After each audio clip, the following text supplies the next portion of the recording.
The Terrible Secret of Animal Crossing, Part 3. Questions and Answers. It's time to man up. I've decided to confront Nook. I'm going to demand he let me go, and if he refuses, I'll take him out and burn the whole fucking camp to the ground around me. The only thing I wasn't prepared for was his response. He acts like it was his idea, like he's doing me a favor, as if all I have to do is pay off this house and he'll personally drive me home. I don't even want to know what alternate methods he thinks I should use to make money. In typical Nook fashion, which I have come to loathe, he continues to smooth-talk me. He wants me to know that he's still the boss, he's still in control. I don't give a crap. I don't work for Nook anymore. I'm leaving. What's this? I see that you do not have anyone on your friends rooster yet. We can't have you wandering around strange towns. It's just not safe. Friend rooster? For my own safety? Son of a bitch. Yeah, I'm free to go. Nowhere. I'm about to tell him exactly where to go, but I stumble on my thoughts. For some reason, I can't seem to remember where I live. I can't remember my address. I've been here about a month, maybe more, but I should still be able to remember. Maybe I can appeal to the other one. Fuck this shit. I head back to Nook's and let him know the score. He laughs, then he gives me a shovel and suggests I start digging. That smug son of a bitch. No court on earth would convict me if I beat the shit out of him right here with his own shovel. But the truth is, I'm scared. I'm just a kid. As much as I hate Nook, the thought of actually killing someone makes me sick to my stomach. The icing on the cake is it wouldn't help me escape. I can't fight off the whole town. I have to get my head straight. Number 1, I'll need a plan to get past the guard dogs. 2, I'll need to stock up on food to make sure I don't starve after I bust out of here. God only knows where they've taken me. 3, I'll need to be invisible. I'll stick out like a giant catch me sign in this work uniform. Worst of all, after everything that's happened, Nook's going to be expecting me to try to break out of here. And 4th, I'll have to wait for the right time. But first, I'll need to make some cash and let things settle down for a while. Maybe the best plan would be to look like I'm really listening, like I really care about paying off my palatial cardboard estate. But how am I supposed to pay it off? Nook says he'll buy almost anything. I don't ask why. His answer? Dinosaur bones. What? Is he fucking with me? He tells me to go talk to Blathers, the jerk in charge of the camp museum. I head over to the museum to find out what the hell he's talking about. While I listened to the owl's patchwork explanation, I couldn't help but wonder why there would be dinosaur bones in a flat field on a beach. What exactly used to be here before this camp was built anyway? And now that I'm thinking about it, why would anyone build a museum that doesn't have anything in it? The only reply I get from the owl is a shallow snore. Owls don't fucking snore. I start to dig randomly. Now I know why Nook thought it would be hilarious to suggest I dig my way out. Only a foot below the topsoil is solid fucking limestone. And that's as deep as I'm going to get. How am I supposed to find anything like this? A few hours later I'm starving, exhausted, and pissed off at myself for believing another one of Nook's goddamn lies. I'm about to pack up and wash off in the waterfall when something odd happens. I hit something. Could it actually be? It's hard to tell. It's covered in dirt and kinda abstract. With the sun setting behind me, I sprint back to the museum to show the narcoleptic curator. It seems authentic, but I'm skeptical. This greedy asshole thinks I should just donate it to his echoing monument to failed ambition. He clearly couldn't give a wet fuck if I'm filthy, hungry, and broke. I tell him to piss off. I've got raccoons to defraud. Nook's already closed for the day, but tomorrow will mark the first step on my trip out of here. 8 a.m. sharp.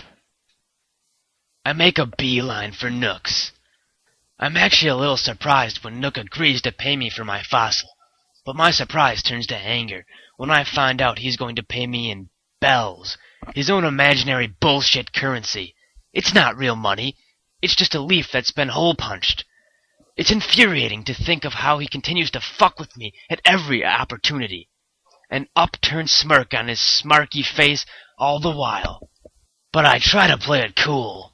I think he actually gets satisfaction out of seeing me upset. I take his money and leave. At first I was skeptical of Nook's decision to stop working me, but over time I've come to understand the method to his madness. He's been forcing me to make difficult decisions. For example, if I pick oranges to sell to him, I'll go hungry, but otherwise I'll never pay off my debt. The same rule applies to almost everything in camp. I start every day forced to make a decision between working and starving. I'm free, but nothing has changed. But there's still one thing that I don't understand. Why is he keeping me here? What does he want with me? I hate that son of a bitch. I spend the next few weeks digging up fossils, getting them inspected and turning them over to Nook for cash, which I've started to accumulate en masse. I tried counterfeiting his idiotic system, but he somehow knew which bells were which. To punish me, he refused to buy or sell me anything for a week. After that, I bought a fishing rod from him. I've been trying to learn to catch fish. Oranges haven't been providing enough nutrition alone, and with that extra effort of digging, I've begun to have dizzy spells. But most importantly, I'm fucking sick of them. I hated that I was starting to adapt to this life. I was becoming complacent. I hated that I had to play Nook's deranged game so that I could afford to escape. But I was starting to see the light at the end of the tunnel. I had saved up enough to buy a costume from the camp seamstress, which I used to secretly fish at night so I could stockpile some food for my escape without the all-seeing eyes of wandering residents. I knew that whatever they saw, Tom saw. I was keeping the fish alive in my house so they wouldn't go bad. The seamstress, it was for the Halloween event coming up soon, but in truth, it's going to help me blow this joint. During the day, I changed back into my work clothes to avoid suspicion. In the meantime, I kept busy digging up fossils, bringing them to Blathers, then selling them to Nook. I was starting to lose track of time, and this pushed me more than anything else to keep me going. I had gotten pretty good at recognizing where I might find hidden fossils. There always seemed to be small piles of cracked dirt where the fossils rested. At first, this struck me as being odd. What geological oddity would cause the fossils to be pushed from underneath, as though they were rising to the surface? And why did it seem like new ones appeared each day in areas where I hadn't seen them before? Over time, though, I would rely on their quirky nature to keep me from wasting my entire day toiling in this dusty shithole of a camp. Today was different.